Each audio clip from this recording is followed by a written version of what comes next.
This is not often the rooms I find myself in. Number one, where I'm welcomed with open arms. I'm received well. As Hutz mentioned, it wasn't too long ago I had the displeasure of going to San Francisco, which was my first mistake, by the way, going to San Francisco.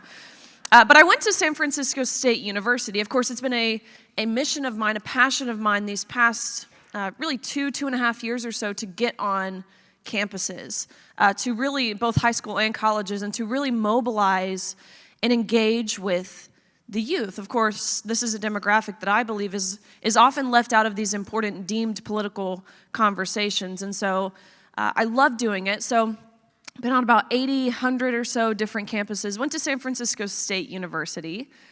I guess just naive to believe that these students and community members would come with an open mind and the willingness to have their hearts softened, because they did not. They came with pitchforks and fire.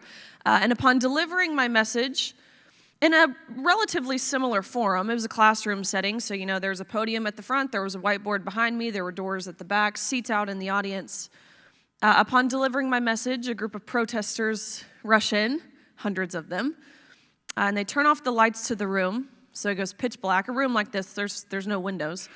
Pitch black, and the protesters ambush me. Like I'm fully accosted. I'm being pushed, I'm being shoved, I'm being punched in the face, quite literally, by these men wearing dresses, which fortunately for me, their punches don't hurt that bad. But nonetheless, these protesters, they ended up barricading me in a room and holding me for ransom for almost 5 hours, demanding that if I wanted to make it back home to see my family safely again, I had to pay them money. You might be wondering, where were the police? We were in San Francisco, so the police were being held for ransom with me. Hour 3, hour 4 in this room, I'm looking at the officers, can't you do something? Actually, isn't it your job to do something? To which they said verbatim, no. No, we can't do anything. We're not allowed to do anything because we're not allowed to be seen as anything other than an ally to that community, or else we'll lose our jobs. Again, the same community who's on the other side of the doors, calling these officers racist pigs for protecting a white girl like me. Anyways, I'll share this portion because I would imagine as educators or parents, this is something that maybe you all have had some kind of behind-the-scenes experience with. It's about midnight at this point. They were holding me through the middle of the night. And so the dean of students of the university ends up showing up. Again, middle of the night. He starts negotiating with the students how much I owe each of them to be able to leave, which the price they ultimately agreed upon was $10 each, which makes me mad because I think I'm worth more than $10. Eventually, we were able to get out of this room. Not because the protesters dispersed, but more so about 40 or so officers formed a diamond around me. We pushed out. But the next day, this is the most remarkable part of the story. The next day, the vice president of student affairs at the university sent out a university-wide email. So, of course, this had garnered national attention at this point, throughout the night, being stuck in this room. Sent a university-wide email, so to all students, the entire student body, all faculty, all professors, all staff, and in this email she said, "We are so proud of our brave students for handling Riley Gaines in the manner that they did. We know how deeply traumatic her presence is on our campus, and so here's some counseling resources for you all. Take the day off of school." They literally got the day off of school. "Just know that we see you, we hear you, we love you, and we stand with you." Nowhere in this email did it condemn violence, violence against women for that matter. Nowhere in this email did it say that we uphold and we see the value in our First Amendment rights and freedom of speech. No, of course not. I could describe, seemingly hundreds of similar scenarios where I've been spit on, drinks poured on me, glass bottles thrown at me, the most obscene, profane, heinous things you could possibly imagine being hurled my way. I could keep going, but all of that, again, just to reiterate the point that I'm so excited to be in this room with you guys. So,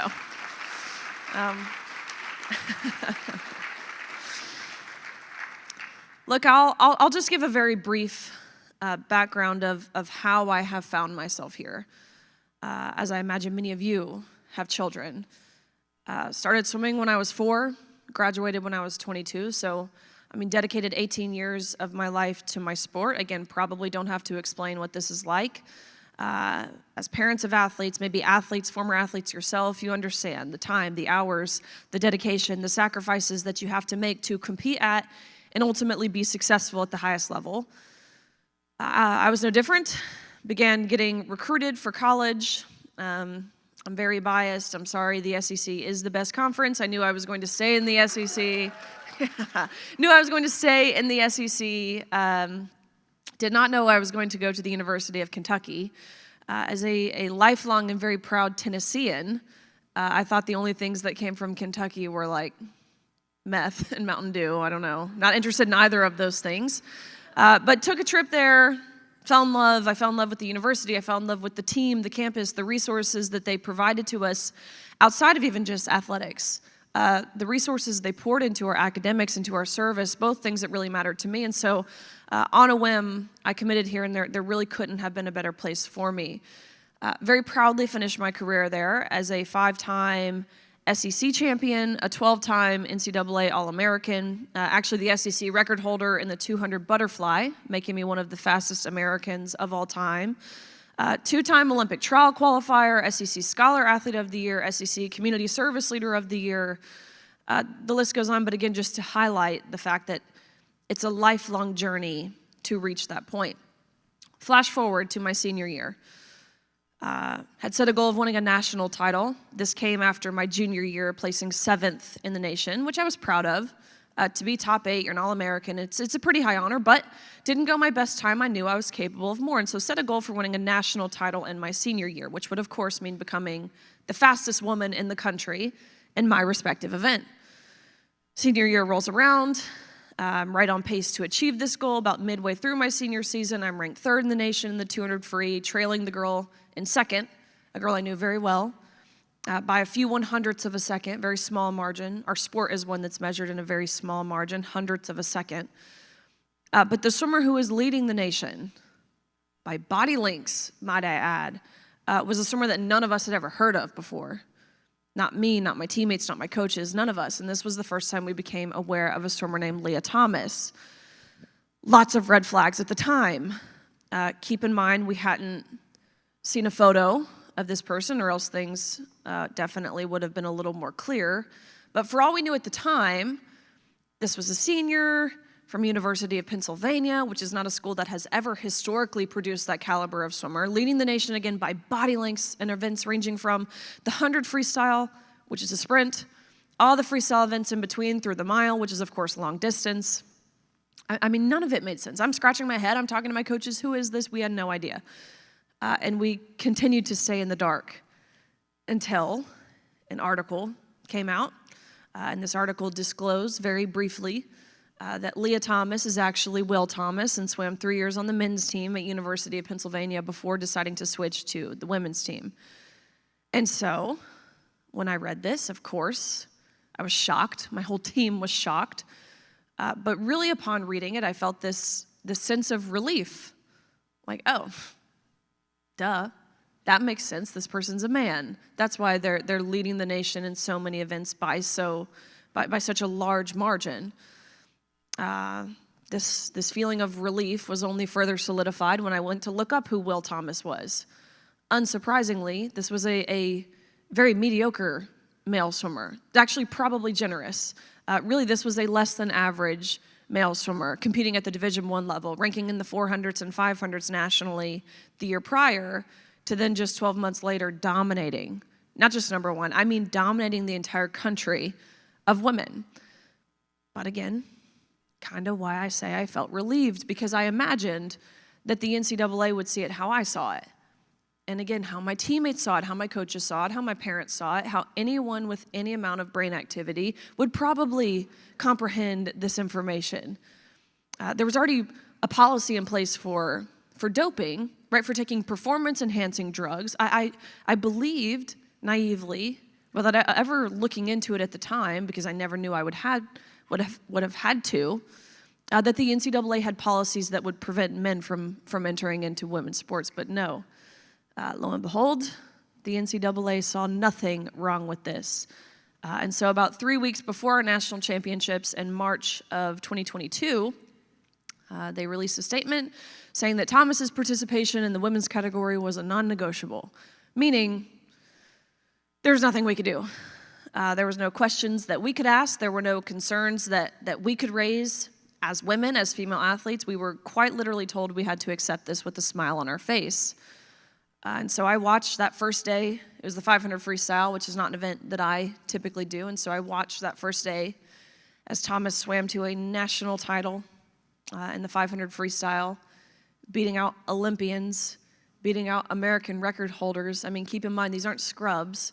Okay, they're the most impressive and accomplished female swimmers this world has ever seen, and he beat them all by body lengths. Second day of competition was the 200 free, which is the event that he and I race each other in. So we're standing on the block, top 8 women in the entire country, and I look over, a few lanes over from me, and there was what was very visibly a man standing there. 6'4", size 15 feet, taking up the entire block.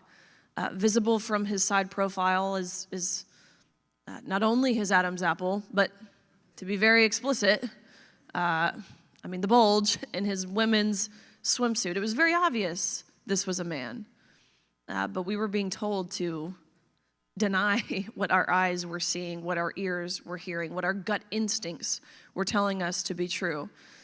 So dove off the block, swam 8 laps of freestyle, touched a wall at the end, look up at the scoreboard behind me, and almost impossibly enough, we had gone the exact same time down to the 100th of a second, meaning that we had tied, which, number one is incredibly embarrassing for a 6'4" man. Couldn't even beat me. But 2, it's rare, right? You're racing for about 1 minute and 40 seconds, and not even 1/100th of a second separated us, which looking back now, you can't tell me that's not divine intervention.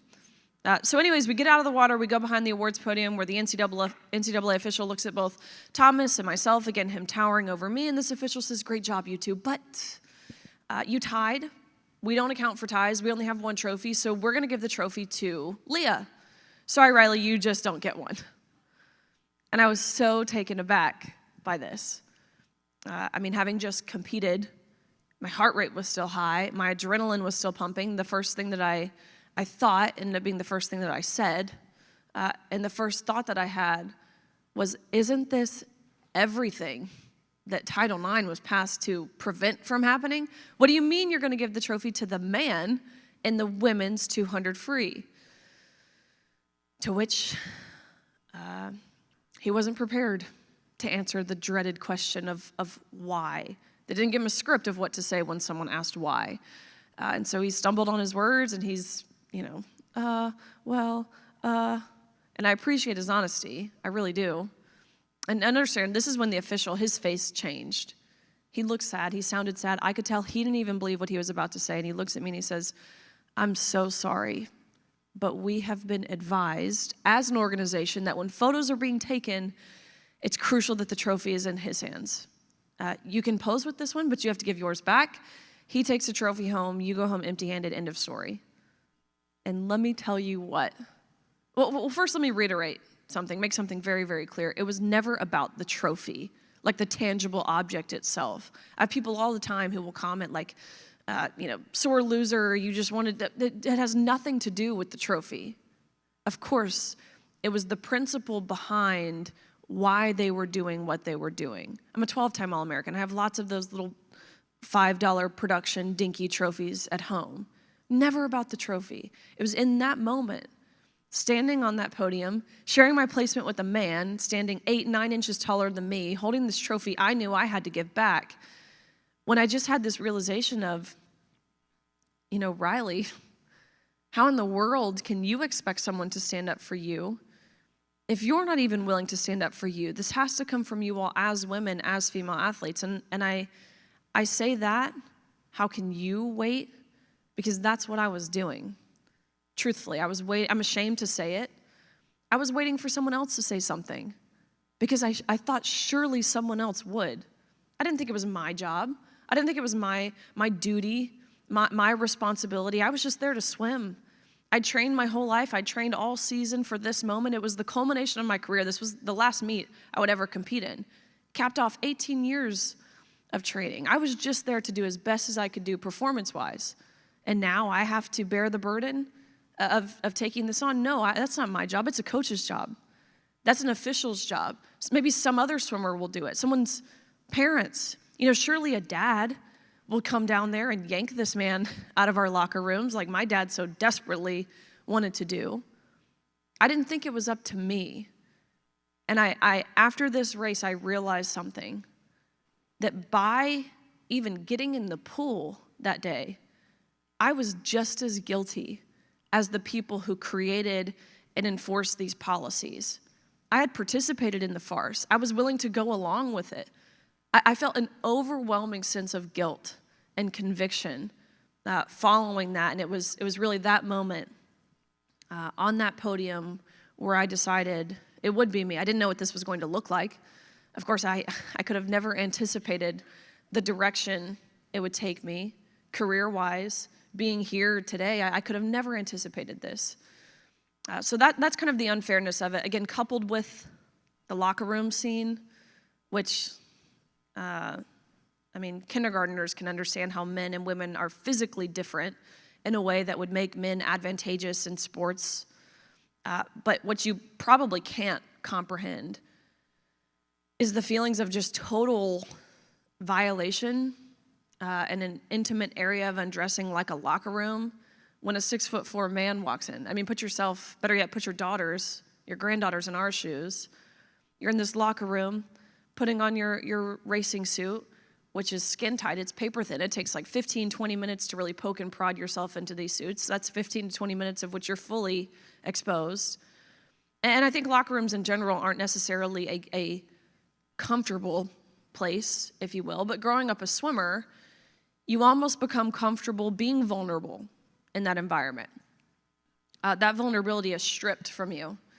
When you're putting on your suit, it goes dead silent. You turn around, there's a 6'4" man taking off his women's swimsuit, fully naked, fully intact, fully exposing himself, inches away from where you were simultaneously fully undressed.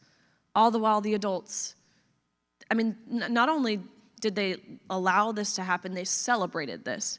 They reprimanded us as women if we even dared to question what we were being asked to participate in, really what we were being forced to participate in.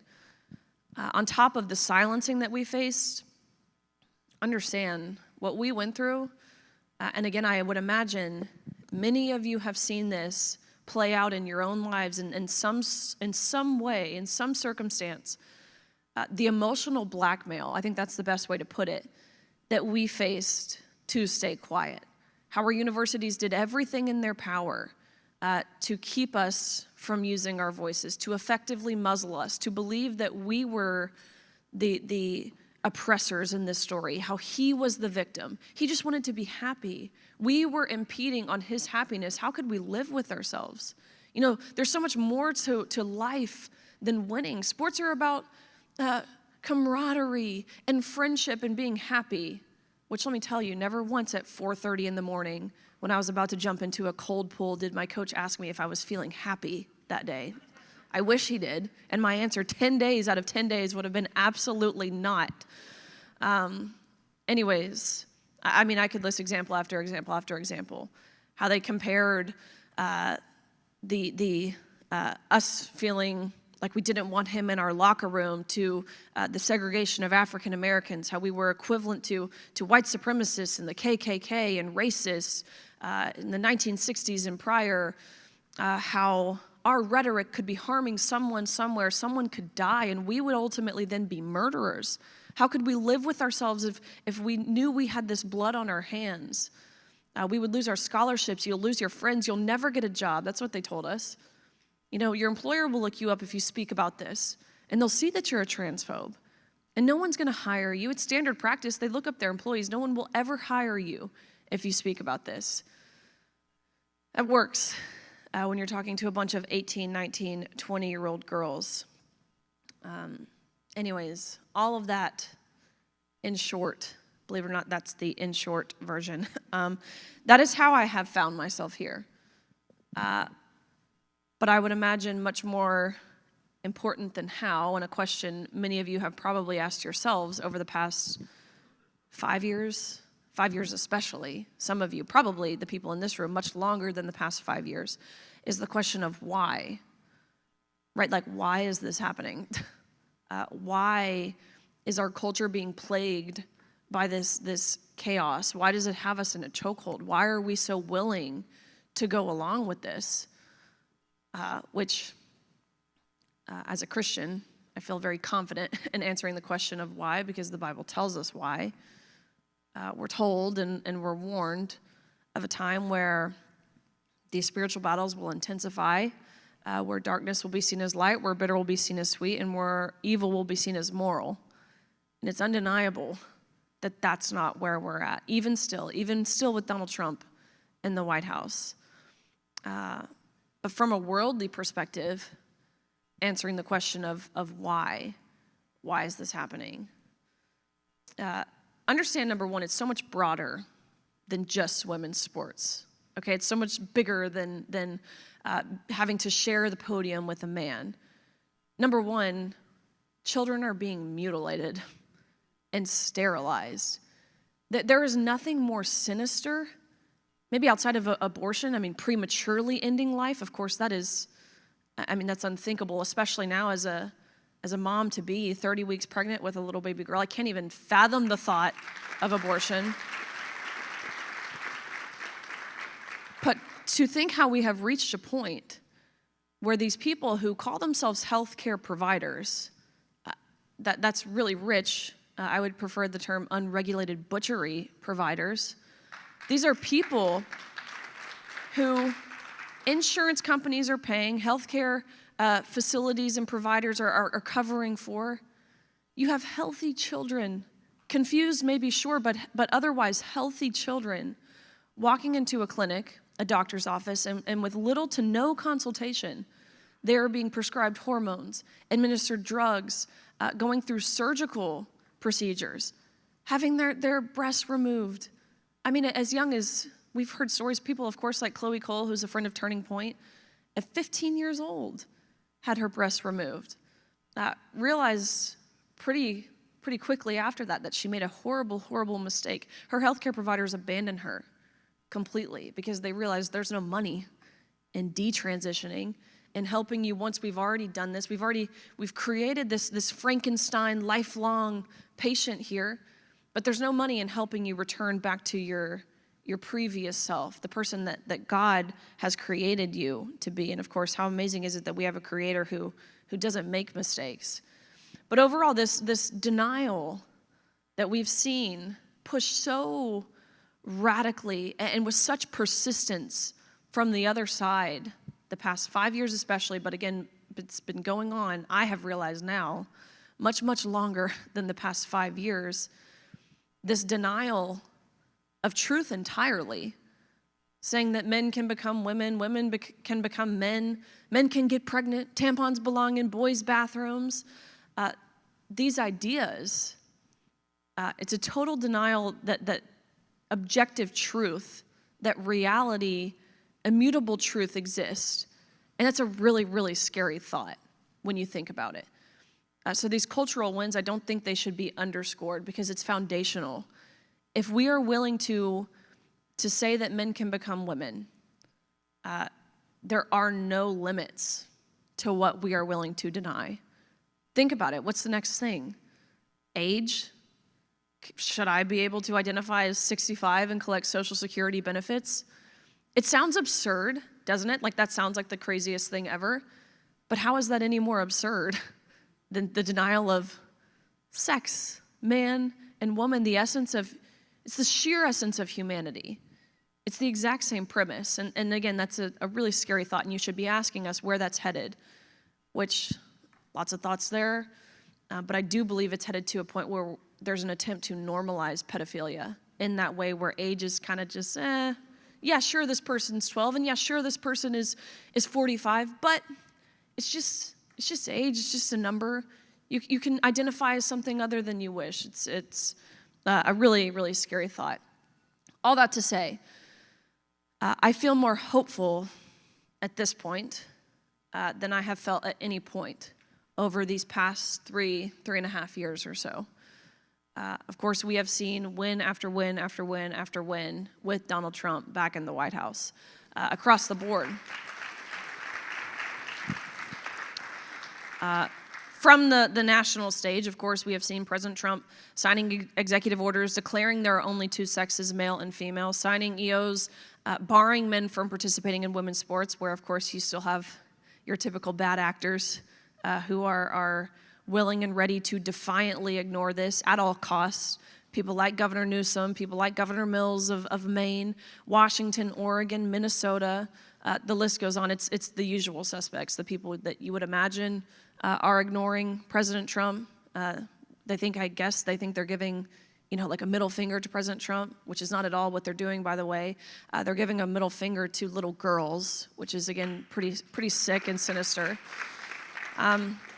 So we've seen great things at the national stage. We just mentioned the Supreme Court cases and wins that we've seen surrounding the safeguarding of children, the Scarametti case out of Tennessee, parental rights. The Supreme Court just announced that they will hear oral arguments this fall for a Title IX case, which will be huge. I believe, as it stands now, of course, the votes are there to really once and for all declare that Title IX is intended to prevent sex-based discrimination, not on the basis of gender identity, which is exactly what, actually going back to the Obama administration, they have been doing. Of course, it was radically rewritten, Title IX, under President Biden. President Trump has worked relentlessly with the Department of Education to re-implement Title IX as it was originally meant to be read. So fantastic things being done there, but I think more importantly, what we're seeing at the state level. We've now seen 28 states pass some sort of fairness in women's sports law, ultimately, again, barring men from participating in women's sports and vice versa, Nebraska being the most recent. We have seen 17 states ultimately define the word woman in law. Cannot believe we have to do that, that we have to, again, words we've never struggled to understand. In the nearly 250 years we've been established as a country, and certainly much longer than that, we have to define these words in law, but nonetheless it's necessary because what we've seen over the past few years are these unelected bureaucrats, or educrats, maybe that's a new word that we in this room can use, go through the back door and reinterpret these words to mean what they want them to mean. But no more in 17 states thus far. They've defined the word woman, Texas actually being the most recent. It was just on Governor Stein's desk in North Carolina, to which he vetoed this, of course. Who's shocked? So hopefully they have the votes to override this veto really in the next few days, so hopefully that will become the 18th state. So fantastic stuff being done at the state level, which is really great news. I don't know if there's an opportunity to ask any sort of questions. I figured it would be best to open it up for that, maybe even if it's just a few. We can do that. We have people with mics, and I know that you're pressed for time, but we can take a couple of questions. And Riley, I want to ask you the first one. Yeah. So here you are, early 20s, minding your own business, swimming in the pool, doing your laps, albeit very, very fast at an all-American level, and having no idea what was before you, what was going to happen, that God was going to thrust you because of your willingness, because of your courage on the national stage. But did you ever think, when you're a young 20 girl, that God was going to use you in ways like he's using you now? Did that ever cross your mind? I mean, how could it have? This is never a conversation, again, that I would imagine I would be a part of, or I mean, more so a conversation I never even knew we would have to have. So following undergrad, I was in dental school to be a dentist, actually set to specialize in endodontics, which is root canals, weirdly enough. which although I think this position that I'm in is weirdly more painful than a root canal. That's what I planned for. Took the DAT, the dental admissions test, the miserable test to get into dental school, scored in the top percentile nationally, could have gone anywhere in the country that I wanted to go to pursue dentistry. Accepted my seat at University of Tennessee, had been awarded tens of thousands of dollars in scholarship funds to continue my postgraduate education there.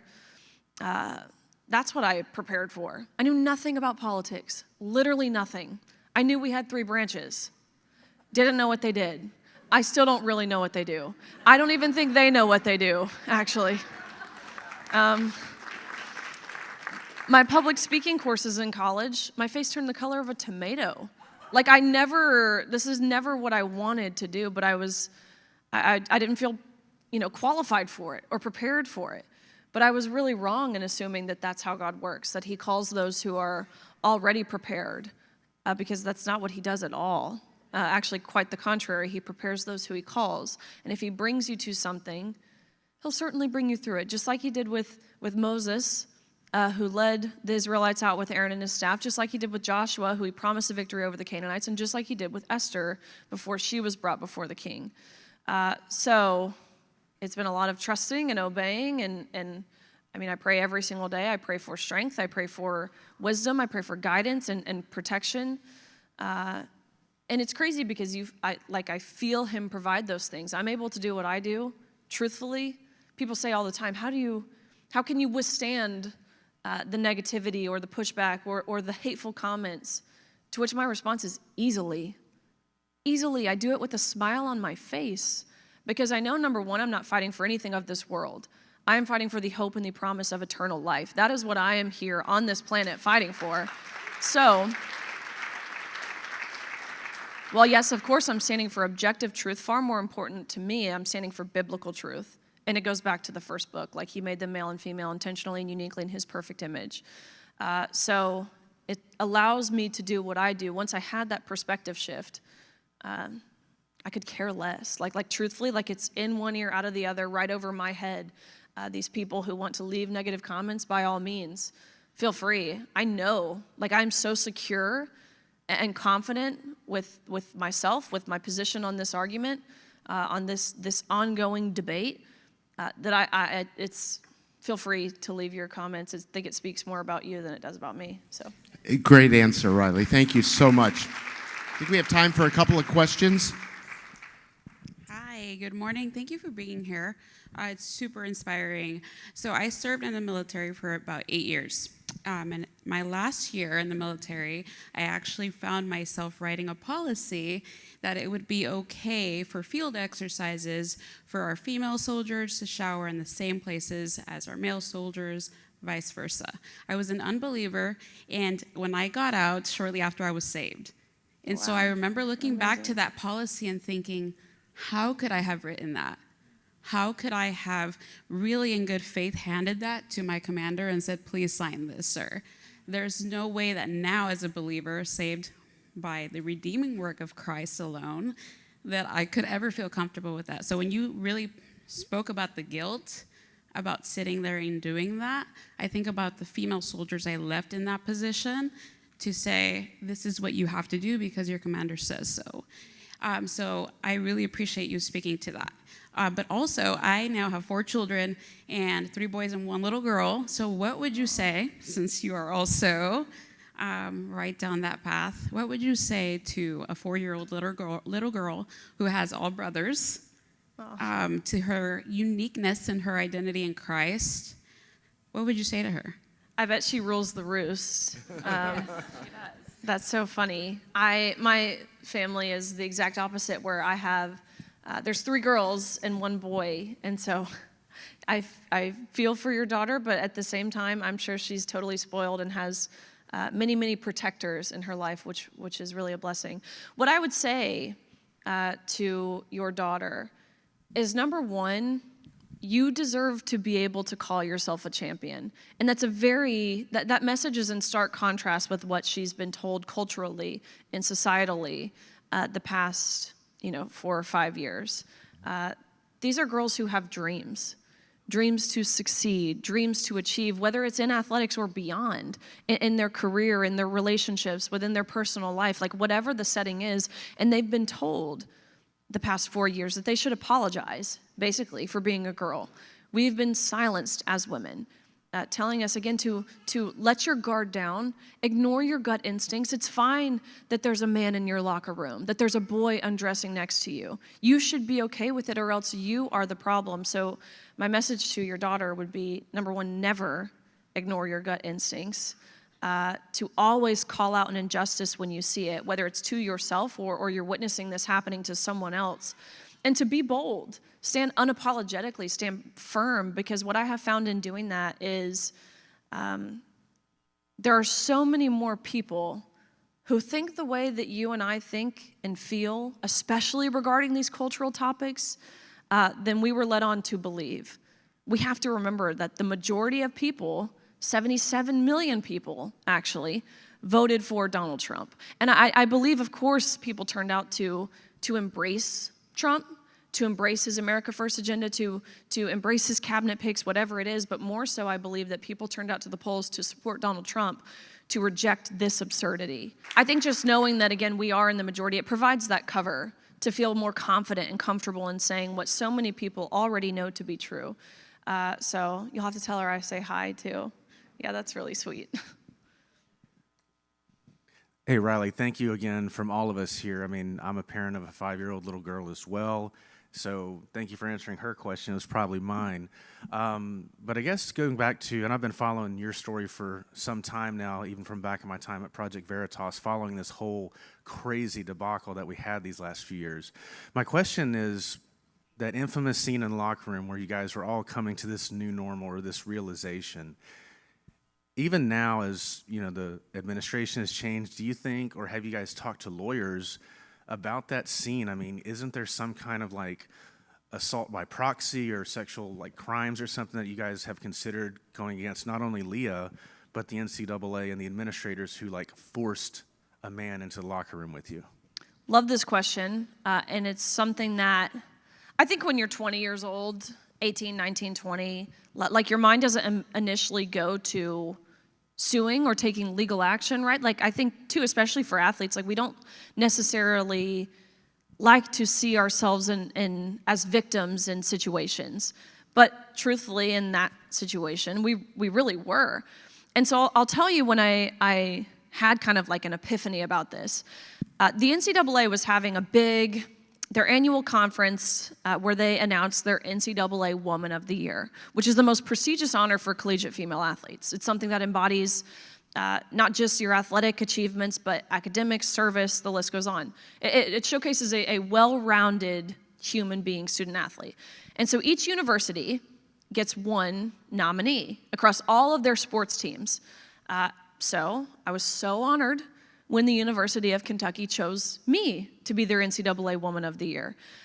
This was a school that had Abby Steiner, who's breaking world records in track and field. We have a national championship volleyball team, the #1 WNBA draft pick, Ryan Howard. We have a national championship rifle team, and they chose me. I was so honored by this until I saw a full list of the nominees for NCAA Woman of the Year. And it was not exclusive to just women, because the University of Pennsylvania said their most accomplished woman was a man. So I go to this conference, of course, at this point, not in support of what they were doing. I decided, and again, this was 3 years ago, so I knew nothing about anything. There was a big convention hall where athletic directors and coaches would be able to walk around, companies or organizations could buy a booth and sell their product, whatever it is. So I figured I'm gonna buy a booth. What better way to get in front of people, the people who I want to speak to about this, than to literally force myself to be in front of them where they can't ignore me. So I had been outspoken a little bit, but with no notoriety, really, at this point. And so I applied to buy a booth with the NCAA, just with my name, Riley Gaines, denied. Tried again, denied, came up with an alias, and they were like, of course we'll take your money. So I got there, had a booth. I'm passing out these little like bracelets that just say Title IX. Like I had no idea what I was doing, but every single person I talked to, every athletic director who walked by said, thank you. whispering, winking, said, keep doing what you're doing. Then I see the president of the NCAA, Mark Emmert, who has now stepped down. Now the president is Charlie Baker. But at the time, it was Mark Emmert, who publicly released a statement saying that he unequivocally, I remember it word for word because it's hilarious to me, he says, I unequivocally stand in my decision to allow Leah Thomas to swim with the women because it's based in evolving science, is what he says, publicly. Evolving science. I see him. We make eye contact. I didn't know if he knew who I was. I assume he saw the bracelets I was passing out. He immediately acts like he's on the phone, which is like the oldest trick in the book. I'm like, that doesn't work for me. So I approach him. He looks at me and he says, you know, Riley, thank you for doing what you're doing. You keep fighting. As if he's not the one that I'm fighting. And I say that. I say, how can you tell me that? When you're the person I'm fighting, he says, well, you have to understand my hands are tied. I said, who's tying your hands? You're the president of the NCAA. He says, well, we don't want to lose any sort of federal funds. We don't want to be sued. And it was then. It was like a light bulb in my head. I looked at him. I said, I'm going to sue you. And that's exactly what I'm doing.